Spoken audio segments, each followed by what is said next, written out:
Pangan adalah senjata utama pada suatu negara.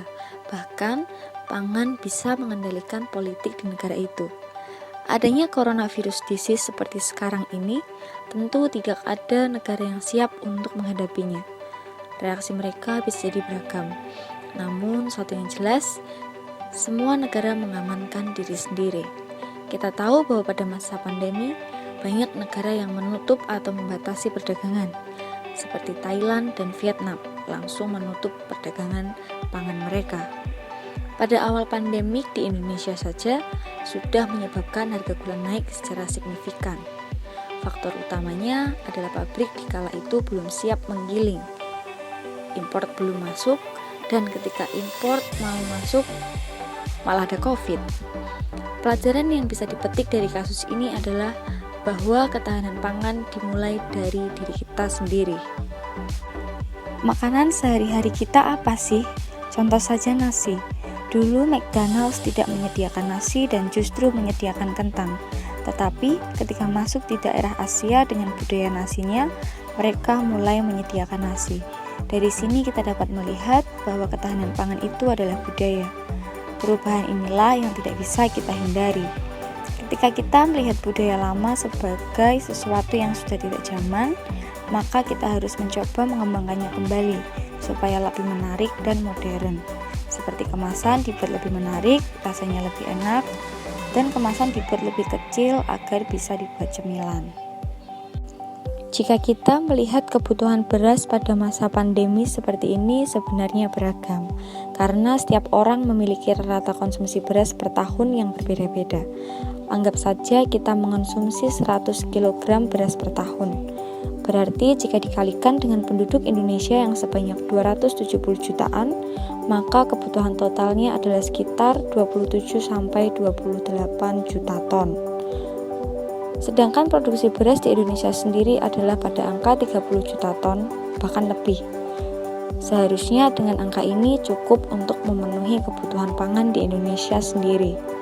Biasanya kita import itu di bawah 10% dengan angka sekitar 5-8%. Maka sebenarnya masih biasa-biasa saja bagi suatu negara.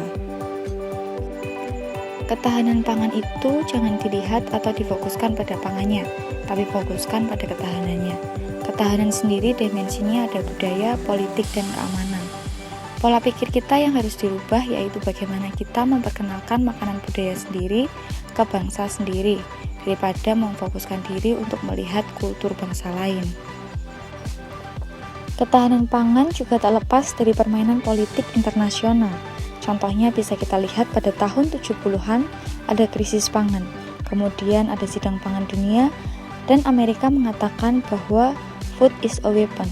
Karena kita bisa mengontrol makanan pada dunia, kita bisa menguasai dunia dan orang-orangnya. Agar ketahanan pangan terjaga, kita harus belajar dari krisis pangan sebelum-sebelumnya. Ada beberapa hal yang perlu diperhatikan agar ketahanan pangan terjaga selama masa pandemi. Yang pertama yaitu memastikan ketersediaan bahan pokok seperti berapa produksi beras, perkiraan produksi beras saat memasuki musim kemarau, dan cadangan beras nasional cukup untuk berapa lama. Kemudian yang kedua yaitu ada rantai pasokan.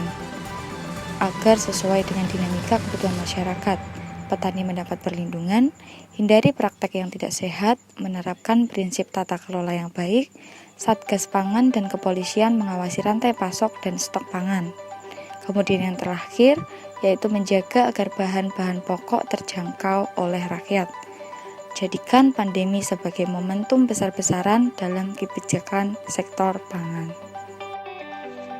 Secara sederhana, indikasi dari krisis pangan sendiri sebenarnya ada pada krisis harga. Karena biasanya, ketika terjadi krisis pangan, harga akan melonjak. Begitu melonjak, hal ini sedikit banyak akan memicu kerusuhan. Hal ini membuat beberapa pihak menjadi gugup.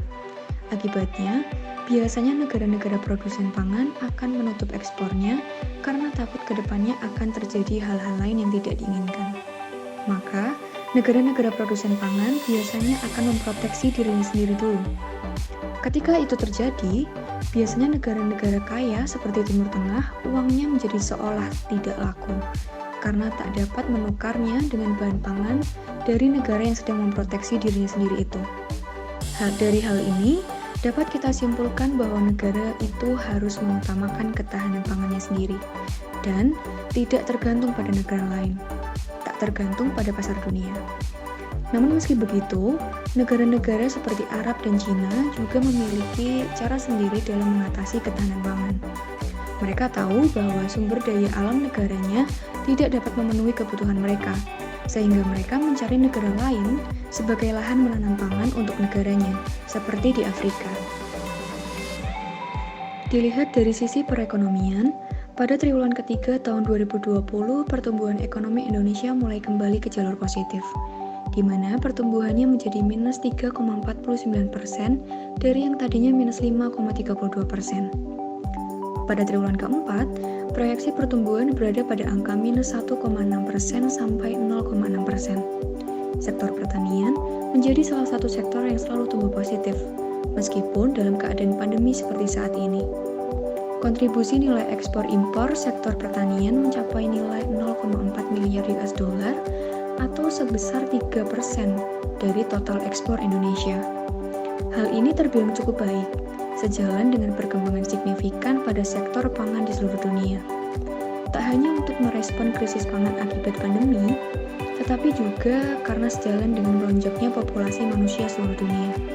Sementara itu, perkembangan sektor pangan membutuhkan cara inovatif berbasis teknologi modern, yang diharapkan akan mampu meningkatkan efisiensi proses produksi, kualitas bahan pangan yang harganya terjangkau, dan mampu memperbaiki daya dukung lingkungan, serta menyejahterakan para petani dan sektor pendukung lainnya.